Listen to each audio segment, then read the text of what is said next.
guys, Karen and Jay, we can get started. Good afternoon. Sure. All right, so good afternoon, everybody. This is the Springfield City Council Subcommittee Pilot Revenue Subcommittee meeting. Today is March 11th at 1:50. I'm calling this meeting to order. We are being joined today here in the chambers by the colorful Kathy. Oh, no. Kathy Buono. My coffee hasn't fully kicked in yet. Kathy Not Buono. feeling that important right now. You're important, Kathy. We have also That's special. They forget who I am. we have Stephen Lonigan here, who's joining us from the finance team. And remotely, we have committee member Jay Latorre and Karen Lee. And so we're going to have a continued discussion on the revenue sources for the city. As you all know, we are living in very weird times, at least for the people at home, to understand what we're doing here. We're trying to identify new revenues to the city from all kind of sources. In my opinion, everything's on the table. Right now, we are focusing on pilots, which is payments in lieu of taxes. But like again, if I can get money out of a rock, I will. Yeah, and so last time we met with the Loan Institute and the Collins Center, and they gave us an absolutely beautiful, wonderful overview of what they do. And so why don't we start with maybe Jay? Jay, do you have anything to report with the, I believe it's the Collins Institute? Yes, Counselor, I do. I'm going to share my screen here. Yeah. Let's see if this works. Looks like it's going to work fine. My computer's a little slow, but Yeah. if you could just tell me when you can see it. It's just a Word document. No, yet. You know how to do it, Steve? I know, but Lindsay Hackett's waiting to join us. Oh, okay. Thank you. Okay. Now I can see it now. Okay, perfect. Great. And Jay, if you give me a second, we're also being joined by Lindsay Hackett from the finance team. Hi, Lindsay. Can you hear us, Lindsay? Hi, yes, I can. All right, thank you for joining us. Go ahead, Jay, the floor is yours. Okay, great. So forgive my notes, Counselor. I just put them together quickly yesterday. I'll send them out in the coming days, but I had a meeting yesterday at 11 a.m. over Zoom with Sarah Concannon and Stephen Cirillo from the Collins Center, who are the two individuals that we met with back in February, I believe. And also joining the call was Sequoia Malone, which Madam Caffo, if you don't mind me saying, I already know he's a real rock star for the city. It's really great to have him working with him. So I have to give him a shout out before I get started. So what we talked about, Counselor, is a series of discussions that will allow the Collins Center to put together a statement of work, a proposal to be reviewed by this committee to see how we could partner with the Collins Center to achieve some of our pilot goals. And I've got a couple different notes in here, but really what I want to call your attention is to these 7 points here that I'll briefly work my way through. And the thing that I really want to emphasize that the Collins Center said, which is something I think we all know, is that in order for the city to be successful with the pursuit of pilot agreements, the city has to have an agreed upon pilot strategy. I think we've had a lot of meetings where we've shown that the city of Springfield has an interest in pilot agreements, that we have pilot agreements, but not that we have a comprehensive strategy, a document that, different departments, that the city council, that the mayor's office can refer to collectively and adjust as the years go on, that help the city guide its work within the space of pilots. And so while I have a lot of points here, that's the big takeaway. That's what the Collins Center is going to help us produce. It's a document, it's a guiding document that explains what our strategy is. So, the Collins Center broke down 7 different, objectives that they're working on with the city of Holyoke and with other entities that they're offering up to us as a potential scope of work. And for the purposes of my discussion with them, I encourage the Collins Center to put together a scope of work that would include all of them. And then when that document is ready, which should be within 30 days, I asked them to see if they could have it in time for our April meeting. It will allow this committee to look at it and, basically critique it, determine if there's some things that are missing that we'd like to add, or some things that they're proposing that we don't think are necessary. So before I go further, any questions on that? I particularly don't have any questions. Does anybody on the chambers know? Anybody remotely has any question? No? Okay, go ahead, Jay. Okay, walk through all of these fairly quickly. I think most of them will be concepts that everyone's familiar with, but these are some of the things the Collins Center proposed that they could work on with us on. Excuse me, Jay, if you give me a quick second. Yep. We're being joined by somebody from the Collins Center. I can't see who That's Counselor. is the coalition. Is that Councilor Whitfield? Yeah. Sorry. That's okay. We're being joined by Councilor Whitfield. Thank you for joining us, ma'am. Go ahead, Jay. Okay, no problem. Good afternoon, Councilor Whitfield. So the 7 points. Point number 1 is the Collins Center assisting the city of Springfield with identifying all of our existing pilots within the city.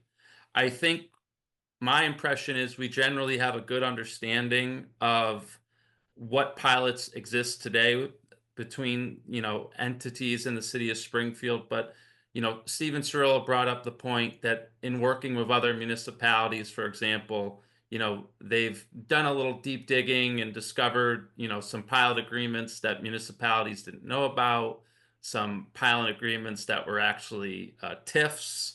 And so, this is one of their pieces of research that they can offer us.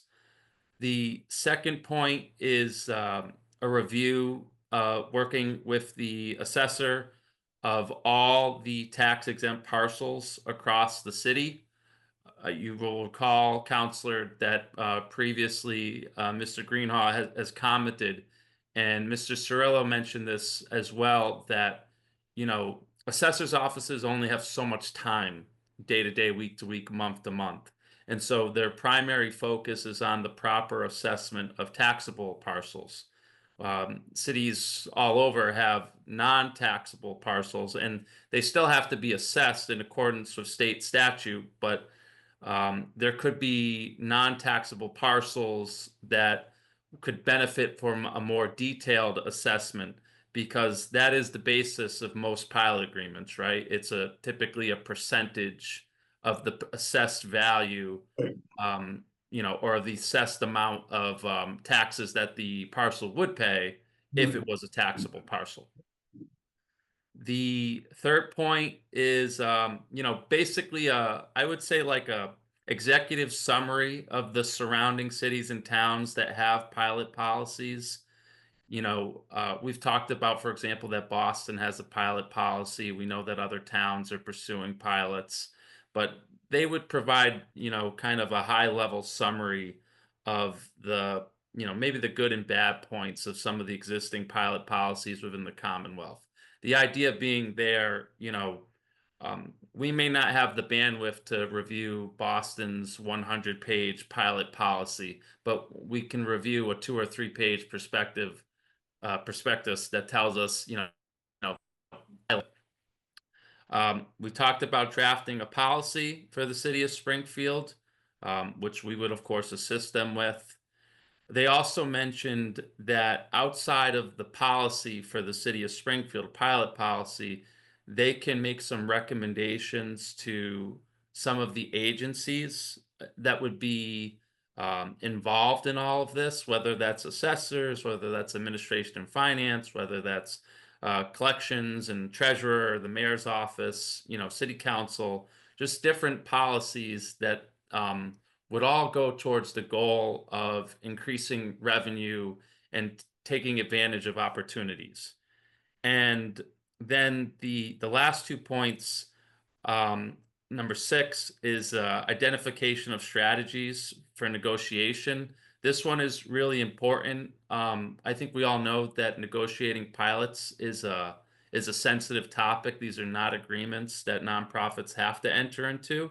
And so it's really important that the leaders of the city of Springfield kind of think critically about what they're going to be comfortable doing in those types of negotiations. And that's something where the leaders of the city, can kind of sit down with the Collins Center and kind of get some advice on what they've seen work in the past and ask questions based on what their comfort level is and things like that.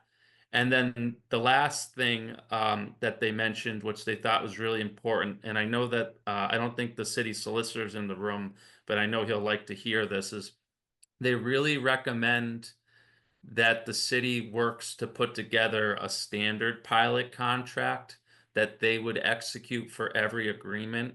He talked about, Mr. Cirillo talked about as an example that the city of Boston kind of has the best example of a great pilot policy, but they haven't done a great job as they've negotiated pilots of inking those things into, an actual legal document that is signed by both parties. It's been a lot of handshake agreements, and that obviously is a challenge for the cities because if at any point in time the nonprofit or non-taxable entity decides that they don't want to continue contributing to the pilot, there's no legal document that could force a more deeper conversation, I guess. So Right. that was an important point there. Let me stop there and just see if there's any questions or any feedback on those points. And again, these aren't the only things that they have to offer us, and there could be some pieces of this that we don't think we need, but this was just kind of a starting point so that they could put together a proposal that we would review. Thank you, Jay. That was very thorough. Jay, quick question. I'm gonna give a call to the solicitor, see if he can join us, but what did they talk about? What would the benefit be for the city to have like a standard pilot agreement? Well, I think there are 2 main benefits. So the first one is what I alluded to, which is that if you could enter into a pilot agreement with a handshake, Counselor Davila, Well, and some entity says we're going to pay the city, $50,000 a year for the next 10 years. That sounds great. But if all it is a handshake, and at any point in time they say, hey, we're falling on tough economic times, we're no longer going to be able to make this payment, the city really has no recourse. And I'm certainly not an attorney, but with a standard pilot contract, at least there's a legal document that Mr. Cirillo indicated would allow the city to pursue what he calls contract law. And that's something that the solicitor would know more about than I would.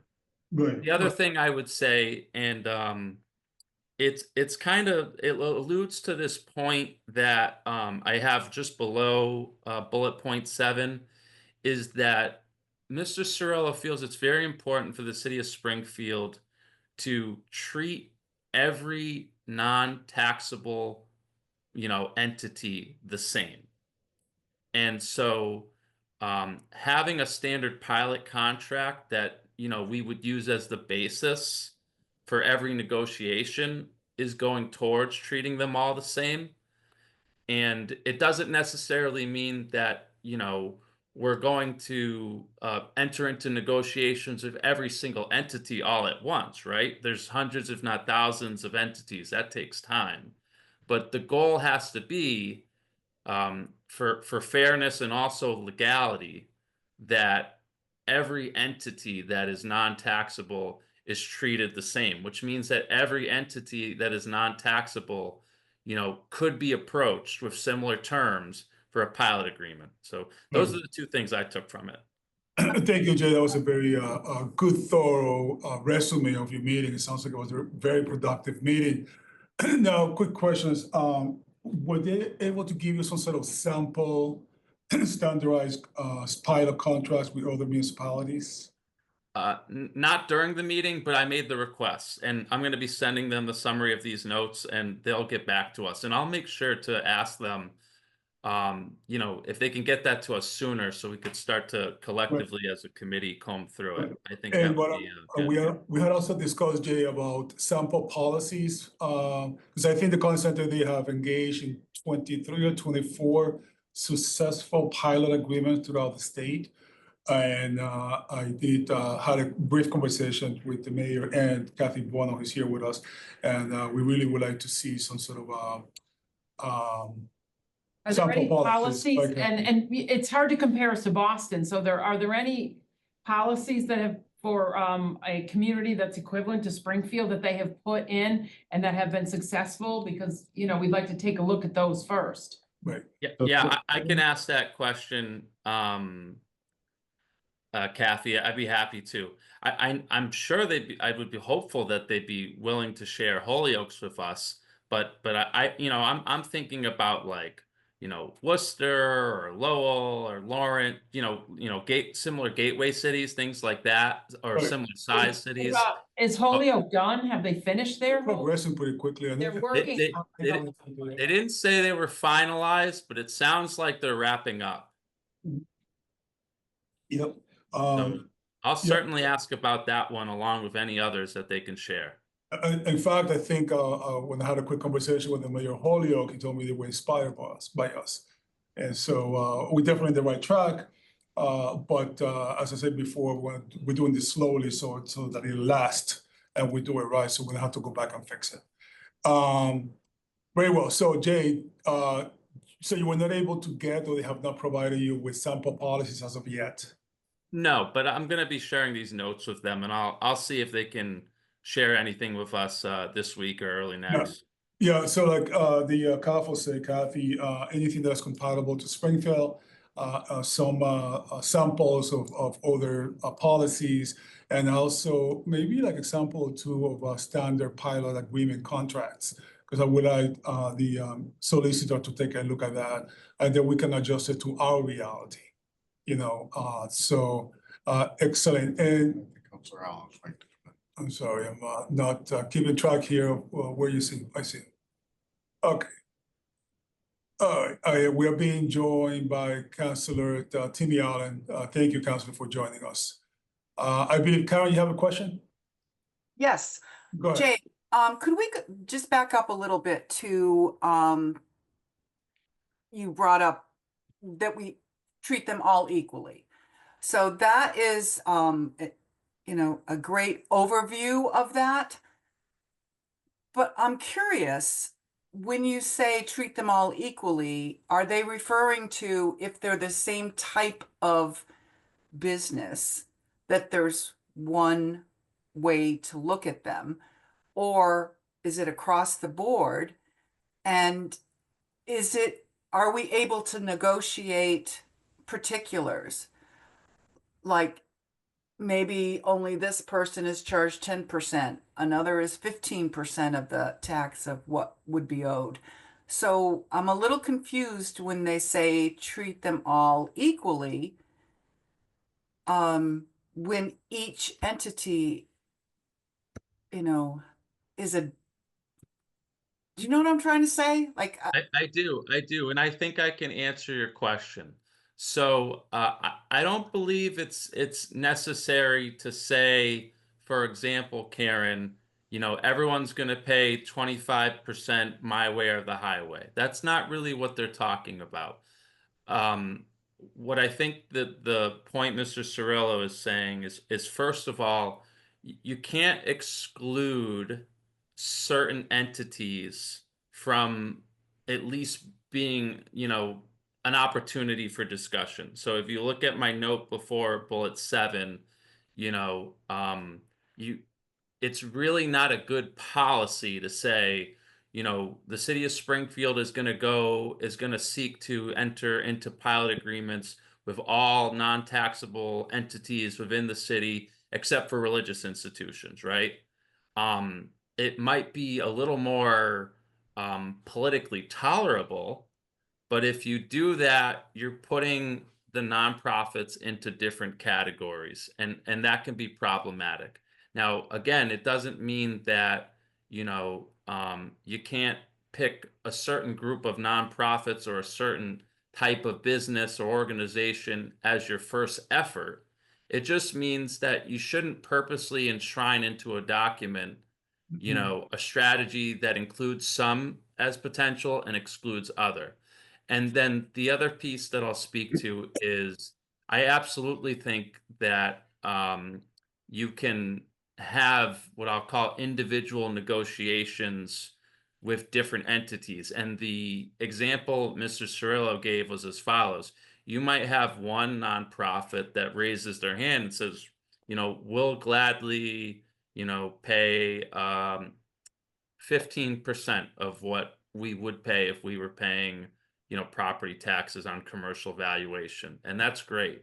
And then you might have another nonprofit that says, we'll gladly pay 15%, but we'd like to do it over 5 years. So we want to pay 3% the first year, 6% in year 2, 9% in year 3, et cetera, et cetera. And it's perfectly okay for those two different entities to have slightly different terms, but at least both of those entities were considered.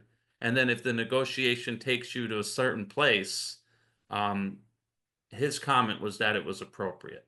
So let me know if that speaks to your Yes, concern.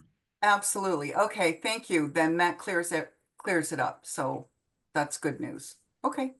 All right, thank you, Jay. All Thank you. right, any questions, councilors? Any questions, Councilor Allen, Councilor Whitfield? No, okay. Councilor Allen, you have a question, sir? Sorry, Counselor Davila, I do have a question. Go ahead, Councilor Whitfield. My question is, who is it that Juan went to see, and why aren't they here so we can ask them direct questions? I could Go answer ahead. that, Councilor Winfield. Mm-hmm. So I'm sorry, I'm having a little trouble scrolling up on my computer here, but so this meeting took place yesterday. I don't have the date in here, but it was on the 10th. And I met virtually over Zoom with the Collins Center. So Sarah Concannon and Stephen Cirillo, along with Sequoia Malone from the grants team. And this meeting was a follow-up to the meeting we had with the Collins Center. I think we met with them in February. Yeah, I was at that meeting. Yeah. So we met with them in February, and then this was just a follow-up meeting that I took with them to help them get some feedback from us on what the city's scope of work might look like for this. And so what I envision is when they're ready to kind of share a scope of work with us of how they might partner with us, then yeah, I think it's a good point. We would probably want them to come back to a meeting and kind of go over it themselves. And at that time, we could provide them feedback, we agree with this piece of it, or, you're offering something that we don't think we need, or maybe there's something we think we need that you didn't include. So that's how I'd anticipate, our next meeting with them to go. So still the same question, why didn't they come to the whole subcommittee meeting and we all can hear what they had to say? And then, because what you interpret that the city needs may not be what finance interprets or I interpret. or anyone else interpret. So why didn't we just have a full meeting with them so we could ask them direct questions and hear their explanations? Because now it's like a bit of a back and forth, and now there's gonna have to be an additional meeting. I got that, Jay. Yeah, Councilor Whitfield, Jay said, we had a meeting last month with them. This is a follow-up. This meeting, somebody has a background noise, if they can mute. Thank you. We Be going below 2,500. yeah, somebody has background noise, if they can mute, please. Everybody can mute. I don't know, it might be my location, but I'm trying to hear you still. And so, so we're just giving a follow-up. As Jay said, he met with them, and this is what specifically the administration had asked for sample policies that the Collins Center had entered with all the municipalities on the pilot agreements. And now we're also getting some samples of standardized contracts for the pilot committees. So we have the same contract throughout, so that all profits are treated equally. So that's based. I hope that answered your question. Well, it answered it, but not what I wanted to hear, because it's just like another meeting for another meeting for another meeting to clarify what we all want. Just doesn't make a lot of sense to me.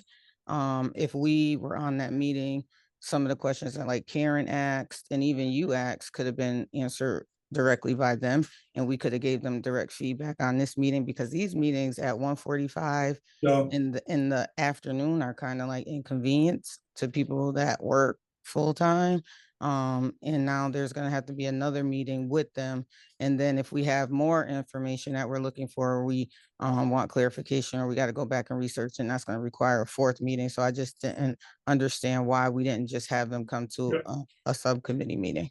Yeah, Councilor Whitfield, I do appreciate your thoughts and your concerns. As you know, we all work, including myself, full time, and I value everybody's time to be here.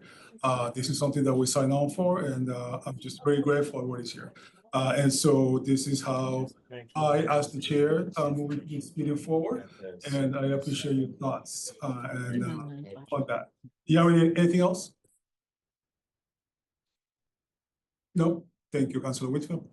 Councilor Allen, do you have a question? No question. Okay, very well. Kathy, Steve, questions? No, anybody? Okay, very well. Karen, did you have? I thought you had a follow-up. Is that correct or no? No. Okay. Oh, not for right now, but I'll speak with Jay later. Okay. To look at the document a little bit closer. So Yeah. So basically, Jay, you're gonna email those documents to all of us. You are going to follow up with the Collins Center to make sure that we get the samples of the sample policies throughout the state that they have engaged in, and then we are going to get sample of standardized contracts as well, so that the solicitor can take a look at. Okay. Yep. Now, Be happy. very well. And so, because we need to, I'm thinking that after this, we can approach the mayor, because I really want to get going with this before the year's over. I know the grant is coming up in September. Is it August or September? I think you apply. August, yeah, applying August, yeah. I know there's a possibility that if the mayor chooses, he can pay for it in advance and they get reimbursed. I think that will be the best option for us so that we can get. That may not be an eligible cost for the grant. It may, you have to be awarded it first. Some grants Can you you can't go explain? backwards. Can you expand on that? Some grants you can't incur the cost first before the award date of the grant. So we would have to ask that question. If you apply for it in August, but we've already expended it and had the study done in June, they won't allow us to do that. So I can have Sequoia look into that. Who do we ask? I'll have Sequoia look into it. He can look in the application. Usually it addresses that they won't pay for any cost prior to the execution of the grant agreement or the award of the money. Wait, but who is Sequoia going to call? I'm just wondering. It's probably the state. It's through the state, correct? Right, is that DLS, right? Yeah, so they're gonna call Yeah. it. They'll have certain, the application, they'll have certain criteria. So it's not like it's a flexible thing. So he can look at the criteria and see if that would be something that's eligible. Okay, because I do believe they had, they say that it might be emphasizing might, be something that could be done, so. Okay, so I'll if- have if them that's- look at If that's doable, Kathy, if we can be reimbursed, I will prefer, I think, I speak for the whole committee, that we can, the sooner we get this up and running, the better. And if we have to have that in writing and then the mayor have to agree, but, Yeah, assuming that all the docs. I would be surprised if they do that because we have to actually apply for the funds. They're not guaranteed. Yep. So I Like don't the know how Bible that works, says, but we'll look at seek it. and- like the Bible says, seek and you shall find. Yep. So we'll look into that. Excellent. Counselor, if I could just say one reminder here, is that, yes, this grant is for the Collins Center and the Loam Center. So that it's not a grant written for just one purpose. Yeah. There is another entity involved in helping us with this project. Just want to. All right, we will get the answer to those questions. Very well, Jay, thank you. Very thorough, very, Problem. Counselor, could I just say one thing here? sure, go ahead. For Kathy and Steve's benefit, that's a really good point that I failed to mention in the notes is that when we spoke with Sarah and Steven, they also said, you know, to kind of think critically on other uses for this grant as it relates to pilots. So just for example, they made a point. Maybe Kathy and the solicitor and Mayor Sarno all meet and they say, hey, you know what? We think we need like some support from outside counsel, right? To help us with, you know, creating a contract or things like that. That could also be an acceptable use of, you know, the grant money, right? So it doesn't just have to be the Loam Institute and the Collins Center. You know, if the CAFO, the treasurer, the mayor, you know, even you as the chairman of the committee say, hey, you know what, there's a couple other things we'd like to, you know, obtain or other outside resources we'd like to, you know, obtain dollars for so that we can work with them so that they feel like they have all the tools that they need in this process. We can roll it all into one, you know, a single grant application. So I guess my message would be for everyone involved in this is, you know, if you're thinking about other, I guess I'll say resources that we might need, it certainly could be appropriate to roll them all into one. She had commented, Sarah had commented to me that the sweet spot for the awarding of the grant is about, you know, $40,000. That's where she has seen in years past. That's what the Department of Local Services is kind of comfortable with in terms of awarding to a city. So just something to think about as well. Yeah, thank you, Jay, and honestly, we are using other people's money, so I don't see what could possibly be an obstacle to moving forward with this, because we are not using, at the end, we're not using our money. It's gonna be the DLS money. And so I don't see, I could, in my mind, as I sit here today, I don't see any obstacle that this could not go forward, because the city is not incurring any expense. And the city, if anything, we identify a way to increase revenues. And if I'm not mistaken, the CAFO itself has told us that we are entering very difficult times. So TJ, did I just say TJ? I think say CAFO, I think TJ. My apologies, Kathy. Karen, go ahead. We did have a discussion some time ago, reimbursement for Yep. if we wanted to have the Collins Center start right away. Is there a reimbursement that the city could do once we receive the grant, which is different than a grant reimbursing you for back work? It sounds like a Kathy question. I guess I don't understand. Oh, Lindsay? Lindsay, go ahead. Sorry, I was waving to the people in my office who were telling me Oh, they were okay. leaving. So I don't understand what you mean. Do you mean, See. the problem is the city can't incur any costs until it knows it's going to be getting that grant, unless it has another appropriation, another source of funds. That's what I was asking. Is So there, at this point, there is no, but there's no funding in the budget right now for this. No. Well, so we happen to be gonna be entering the budget. I mean, we're in the process, budget so process and there'll be a it's new a budget come perfect time. July 1st. Yeah. So, you know, that would be something that Oh, you um will. the city council will be, the mayor will be reviewing, the council will have their budget hearings, and, you know, it'll be up to Councilor Davila if he wants to put that in the budget. There is no money right now, no, in this year's budget. Yeah, Karen, it's a great point. I will be looking into that myself because just following what Kathy said before, if it's what's the word that you use? If it's appropriate use, I think you mentioned before. If it's appropriate, and if it's most Appropriation. grants, you have to be, I mean, this is an application process, so you're not guaranteed the funds, so we can't incur costs prior to the application and the award. Okay. So, that's in, I think the application, Juan, you said, is in, August, and I don't know how quickly they, award funding. Right. But, okay. We will do everything within our power to get this up going as long as it's legally possible. So hold on. So let's say we don't get the grant. That really is going to back us up for 6, 7, 8 months. So I guess what I'm asking is, Mr. Chair, if you could put in, or however it works, a budget item for this particular purpose. We may get the grant, we may not. So maybe we won't have to use the money that comes from the budget, but we need to like hedge our bets here a little bit.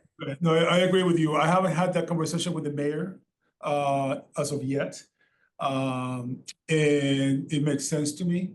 But I will have the conversation with the mayor. Let's just get the information the administration is asking for first, the sample policies, the sample contract, and then we'll cross that bridge when we get there. Again, if we had to pay for it, it will be, I'm gonna be honest, I think from the kind of feeling I'm getting, a little bit of a difficult bit of a sell.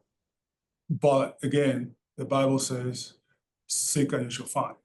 And so I will be following up on this. But Karen, I agree wholeheartedly with you. We need to hedge our bets. And that's a conversation that we will have with the mayor at the appropriate time. And I did see the mayor in passing, and I did tell him that I need to sit down with him at some point. And he was open to the idea, as I understood it. Right. So we could always give the money back and not use it, Kathy. I understand that, but it has to be, the city council has no authority to add to the budget. They can only cut, so it would have to be an appropriation from the mayor.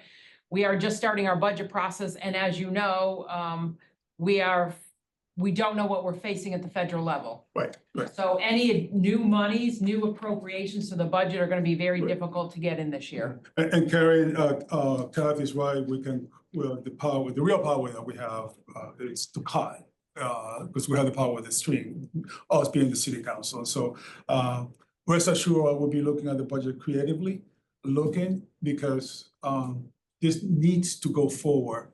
It's the vision that we have. I think it's the vision that we all have. But we will, your point is very well taken, Karen. And I will look at that very closely once the budget, I think the budget, department head, but requests are coming up as we speak, I believe, perhaps. We've received them, the Received budget them, yep. hearings will be. And so Mayor. we're in the early process of the budget, but So who would submit that then, Kathy, when you're talking about a department? Who would submit their budget? Like, could we submit a budget? Oh, you're not a department. why not? Yeah, So it would be a conversation between Councilor Davila and the mayor. yeah. All right, good. Thank you. I think that's But cool. again, I just want to warn everybody, I know this is a very good thing, it could bring in revenue, but the budget is extremely tight, and until, I mean, Yeah. as it is, we're waiting to see what happens Friday. So, I can't go past Yeah, Karen, today. I think that's called wheel and deal. I hear what the CAF was saying, the Madame CAF, to use Jay's words. However, my personal view, $40,000, if up to 40,000, I think that's Jay said, the sweet spot. To me personally, that's peanuts for a budget that is over $900 million. And so that's my perspective, and rest assured that we will follow up Okay, thank like you. a turtle, but steadily, consistently. So easy goes the ship. Thank you, Karen. Jay, anything else? Yeah, I just wanted to bring up one other thing because And I'm sorry, Steve, if I get it wrong. Your position is treasurer. Do I have that right? And right now it's acting controller, but someday I hope to be treasurer again. Okay. Get them memories. I just had a since both Steve and Kathy are there, I had a procedural question. I just wanted to get their input on this, Counselor Davila. Yes. When I met with the Collins Center, Mr. Cirillo, who, as you know, held like a lot of different finance positions, and I think it was Newton, and then you know, somewhere near Boston, two different towns he worked a lot with in finance positions. I kept mentioning to him our assessor, Patrick Greenhall, when Yeah. we were talking about our pilots.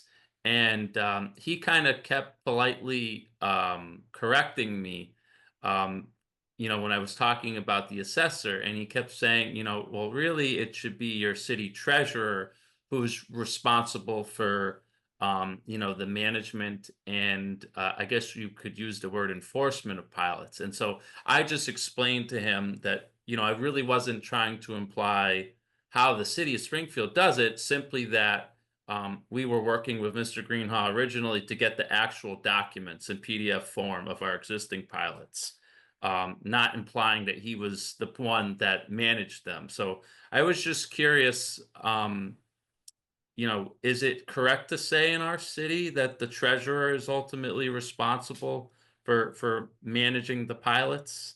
In the past, it's been the assessors. That's why they directed down there. Rich Allen used to manage the pilots. And the treasurer is more control, you know, managing the money, investments, et cetera. So he'd work, yeah, I think it'd be a pretty close partnership with the assessor to manage it, almost a co-chair for lack of a better term. Yeah. But it'd be primarily assessors because they would know tax exempt which ones were, and they know all the detail about said parcels. Okay, I think that's perfectly fine. I don't think he was trying to imply that you know, we were doing it wrong. Just maybe he was just sharing his own perspective on what he's seen in his towns. And I think it makes perfect sense that not every municipality and town are going to do things exactly the same way. It's got to depend on, you know, personnel and manpower and all that stuff. So just was curious. Thank you. That's all I have for today, Mr. Chairman. All right, thank you, Jay, very kind, thank you. Karen, did you wanted to say something about the loan institute, which is something that we also discussed about? Just to give you a quick time check, it's 2:33. Anything? I don't have any updates on it. We're just in a holding pattern until we figure out about the grant so that we can move forward with the hospital piece. Yeah, That is kind of in a precarious position right now. yeah, Just as an FYI for the committee here, the legislation itself was changed, which means that high payer hospitals would be excluded from this legislation. if There they get, are about 73 hospitals in Massachusetts, and 44 of them are considered high payer hospitals. Karen, I think they're gonna be excluded if they get more than 60% from Medicaid, Medicare reimbursement. Is that? Okay, exactly. So if it's over 63%, and that comes, and there's different formulas that Medicare uses or Medicaid uses, or that also includes free public care. So Bay State is at about 73 and Mercy is like closer to 79%. So if the legislation stays as it is right now, that would exclude any potential agreements through the legislation with the hospitals. Right, but that doesn't mean Bay State or Mercy being the only two hospitals that we have here in the city, out of their what's the word I'm looking for? With the mindfulness of being the good partners that they are, could not voluntarily enter into some sort of pilot with the city. Of course they could, but I'm just talking about. Yeah, just to make that clear, yeah. Yeah. Yeah. So that is a stumbling block that we recently came aboard, when Senator Gomez came and spoke with us about the bill in January. It hadn't been filed yet. So his co-sponsor, which is Erica, Representative Erica Utenhaven, she kind of went through with that, with that change. So that does leave us in a position of, what do we do now? So we are going, so the Massachusetts Pilot Committee is going to meet with both the senator and the representative and see about taking that out of the bill. So Yeah. that's going to be a whole process. So all of that said, we may be looking at, for the hospitals, you know, a good neighbor agreement with Right. them at this Thank time. So Thank you, Karen. Very well. Any questions from anybody? No? Councilor Allen, sir, do you have any questions?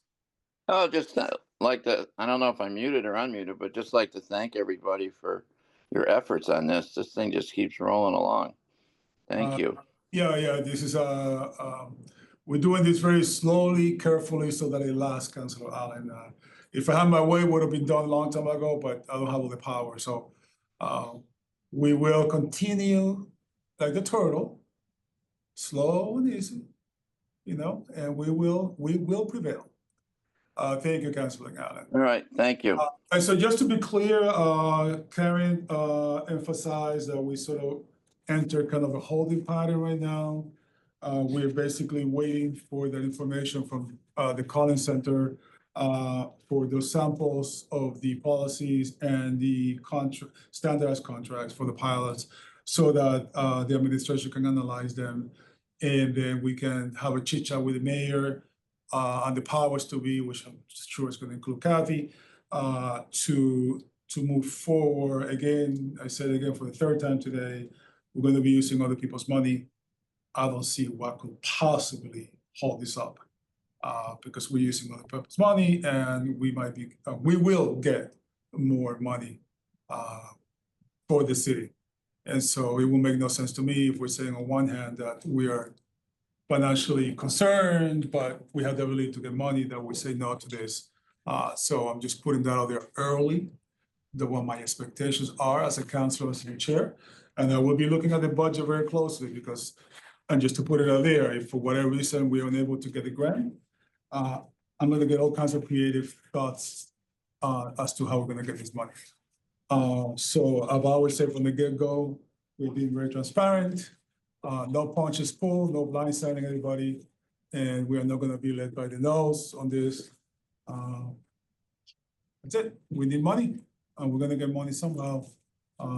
So with that being said, it's 2:35, unless anybody has any questions, any thoughts, any ideas? No? Going once? Going twice? Guys, thank you so much. I appreciate you taking time off your busy day from your full-time jobs to do this. Thank you for everyone that joined, the councils that joined and left. Thank you so much. And we will be meeting next month. The time is now 2:39, and the meeting is adjourned. Thank you. God bless.